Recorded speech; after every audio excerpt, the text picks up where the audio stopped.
I'm here at the circuit de Catalunya, and I'm about to walk into the ticket office, and a lady comes up to me and she says, "Do you need a ticket?" And I'm like, "See, I do."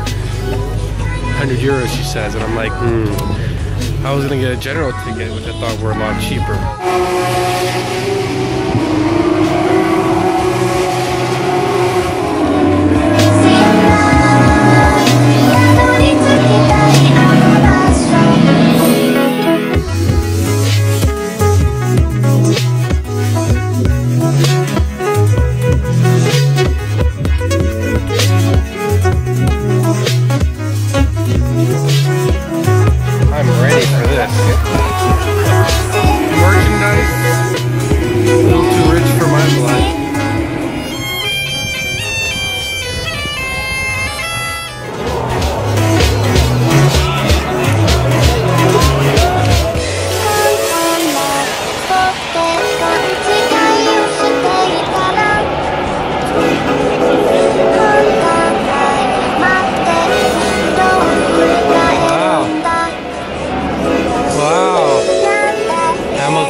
I'm always a little confused at how these things end, because I'm so used to watching them on TV and not being here, so it's a whole other experience.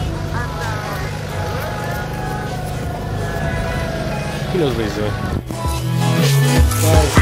Guys, I'm stuck. I'm stuck in the gravel trap. Pirelli marbles, souvenirs, another great race day. This is a long circuit. I got a long way to make it back.